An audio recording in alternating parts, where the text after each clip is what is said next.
Good morning, USA soccer fans and football fans. Bobby Cardenas coming at you this morning from Lancaster, California. Now, I promised yesterday that we would discuss this morning the responsibilities of the assistant referee. Who's we? It's me. Nobody else around here. Okay, now, let's recap. The assistant referee was known as an umpire back in the 1800s in England. When they introduced the center referee, the umpires became linesmen. Then in 1996, they became assistant referees. Why? Because their responsibilities grew. They evolved from umpire to linesman to assistant referee. Evolution. Like a science class in here right now. Okay, so as an assistant referee, what are his responsibilities? Well, first and foremost, we all wear the same color jersey. You see I'm in black. You've seen my red one, my blue one, my gold one, my green one, and now you see my black one. Why? We have to be prepared not to look similar to the teams on the field or the goalkeepers. All right, so we wear black. You have to have them short sleeve and long sleeve, depending on the weather conditions. Okay, so what are the tools? I personally feel that all the assistant referees should be prepared to enter the field if necessary and take over for the center referee, and believe it or not, it does happen.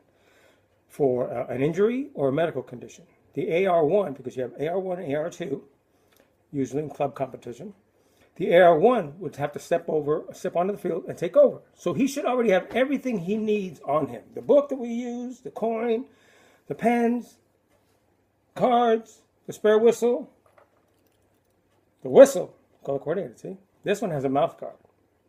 Don't know why. Maybe in case you have to share it with somebody. Blech! Why would you want to do that? Okay, the most important tool the assistant referee has is the flag. Why? That's how he communicates with the referee, by his signals. Now, how does he carry it while he's on the field? Actually, off the field, because he runs up and down the touchline. Well, if he's moving side to side, which is the way we want to, as much as possible, depending on the speed of play, so that we can keep our vision down the defending line, the last defender. We move this way back and forth. The flag is in your left hand so that the referee can see it. If you have to run down the touchline towards the goal line, you're going to be running this way. The flag's got to be in your left hand. Straight down as you're running. Don't run waving it all over the place. Doesn't look good. Terrible. Not professional. All right. You're going this way, up towards the center line, so the right side flag down here, straight down. Okay, now let's go over some of the signals. Throw-ins. That's when the whole ball has crossed over the whole touchline out of play. You have to signal which team gets the free kick and which direction it's going. So if it's going in this direction for the offense, going towards the goal, you raise your flag, 45-degree angle, pointing in that direction. This way, with the defense, you raise it in a 45-degree angle that way, right? Okay. Other signals. Goal kick. Straight across from the point of the goal, across from the goal box, the 6-yard box of the goalkeeper. Goal kick. Corner kick. You're up towards the corner flag, pointing straight down, 45-degree angle. You can't see, but I'm doing it. Okay. Offside. As soon as you recognize an offside has occurred, you raise the flag straight up in the air, like this, holding it till you make eye contact with the referee and blows his whistle. He will raise his arm immediately, signifying that he's recognizing an offside call.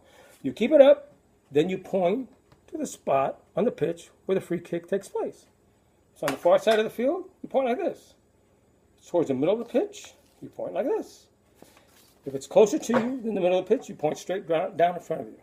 Okay, now, don't get into a bad habit that some referees do, and I've worked with them up here in the ABS SRA, and you know who you are. They try to make a spectacle of themselves, trying to draw attention to themselves. Never do that. They're not supposed to do that. The game is not about you, it's about the players. So, don't get into the habit of raising your flag up first and then pointing. Ooh, it's a throw in that way. Ooh, look at me. I'm making a signal. Throw in that way. Believe it or not, some people do that. Horrible. Horrible. They'll raise it up. Ooh, it's a goal kick.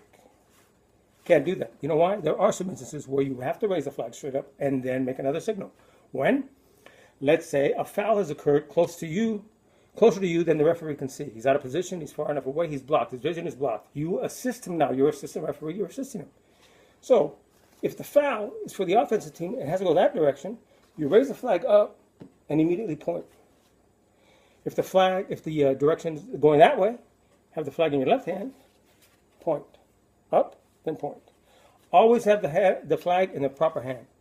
And make sure that you're reading the play so that you can put it in the proper hand ahead of time so you're not trying to fumble with it at the last second. And never, ever cross your arms like this for a throw-in, that way. Or this way. Horrible. It doesn't look good.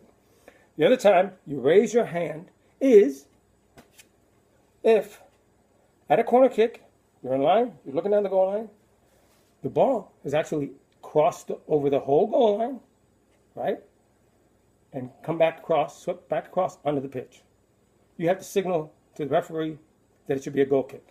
You raise your flag up, move it slightly, and then point as a goal kick. Okay. The other time you might raise your flag up is to tell the referee something's happened. Maybe it's behind your back. There's an injury. You want to get his attention. So you raise it up and you keep shaking it until he makes eye contact with you. Because that's telling him, you got something to tell him. Something important happened. Okay? All right. Those are essentially the signals we use, and I'll get more into offside later, explain it better. But in the meantime, I'm now a civilian. I'm going to watch the next game. I only have one of these, right? I said I'm cutting back. And I will see you after the game as a civilian, give you my thoughts on the Iron Robin situation. Boy, has that developed into something huge. Okay, what do we say? Go USA!